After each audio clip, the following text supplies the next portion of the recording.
စားကြပါအောင်ရှင်ဒီနေ့ထမင်းဝါရဲ့ဇက်လိုက်ကြော်ကတော့မပိရည်နဲ့တူးမြုပ်ပေါ့နော်အရန်ကတော့ချီရည်ကင်မွန်းရဲ့ချီရည်နောက်ခုနေ့ကချက်တဲ့ငမြင်းကလီစာလေးကြိုက်လို့ထက်ချက်တယ်ပေါ့နော်အသေးကဒီနေ့9မီလီလေးပါထည့်ပေးလိုက်တော့အဲ့ဒါပါထက်ချက်ထားတာပေါ့နော်မနေ့ကကျန်တဲ့9ကြော်လေးလည်းရှိတယ်တူးမြုပ်တွေကတော့စုံနေရပဲအသိကြီးဘက်မှာတော့မြစ်တွေပေါ်နေပြီပေါ့နော်မိုးကြပြီဆိုတော့လေယူထဲမှာတော့ဘယ်လိုဝယ်ရလဲမသိဘူးဒီဘက်မှာတော့အစိတ်သားကို2000ပဲရှိတယ်နုနုလေးတွေကောင်းမကောင်းပြောချင်တာလေးရှိလို့ပေါ့နော်ဒီမှာစီမှာကလေကော်ဖီကလေ200 gram 500 gram 2မျိုးလုံးကဘူးရောအထုပ်ရောရှိရပေါ့နော်တချို့ကကြောင့်လေဒီဘူးခွန်လေးကိုပြန်သုံးချင်တော့ကြတော့ဘူးနဲ့ပဲထည့်ပေးပါဘူးနဲ့ပဲထည့်ပေးပါအဲ့လိုမျိုးပြောကြတယ်ပေါ့နော်ဒါပေမဲ့တကယ်ကော်ဖီကို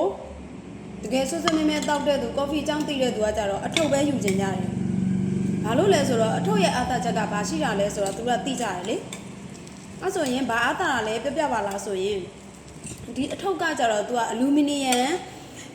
အိတ်ကလေးတွေပေါ့နော်။ပြီးတော့လေးလုံးအောင်ပိတ်လို့ရတဲ့ဇစ်ပိတ်လေးတွေလည်းပါတယ်။အဲ့တော့သူဒီဇစ်ပိတ်လေးကိုလုံအောင်ဖိပိတ်ထားလိုက်တာနဲ့တင်ဒီအထုပ်လေးကနေလုံးလေးလုံးပြီးတော့ကော်ဖီရဲ့လက်ဆက်မှုကိုကြာရှည်ခံအောင်ထိမ့်သိမ့်ပေးထားနိုင်တယ်ပေါ့နော်ဘူးကကြတော့ဒစိတ်ကအပြည့်ကတ်မထားဘူးလေအပြည့်ကတ်မထားတော့ကြတော့ तू ကနေရောင်နဲ့ဓာတ်ရိုက်ထိတွေ့တာပေါ့နော်နေရောင်နဲ့ဓာတ်ရိုက်ထိတွေ့တော့နည်းနည်းအနံ့ပိုင်းနဲ့လက်ဆက်မှုပိုင်းမှာတော့နည်းနည်းတော့ထိခိုက်တာပေါ့နော်အားကြောင့်မလို့ကိုစီဝယ်နေကြလူတွေဆိုရင်လေကိုစီမှာထည့်စရာဘူးတဘူးလောက်ရှိထားရဲဆိုရင်နောက်ပိုင်းတွေကိုလေအထုပ်ဖဲယူအဲ့လိုမျိုးလေးပြောပြတယ်ပေါ့နော်အထုပ်နဲ့ကကြတော့ကိုတောက်ချင်တဲ့လောက်တပတ်စာလေးကက်ပြီးတော့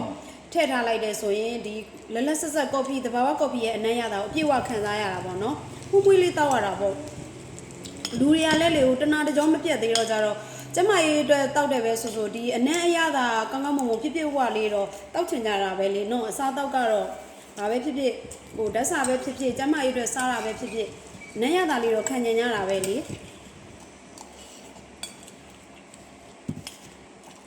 အားကြောင့်မလို့ကိုစီမှာတော့ထည့်ပြီးသားဘူးတဘူးစင်သစ်ရှိ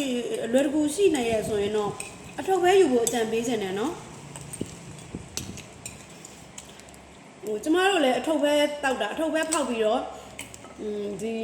ဘူးလေးတွေကိုတပတ်စာပေါ့နော်အဲ့လိုလေးကဲပြီးတောက်တာပေါ့နော်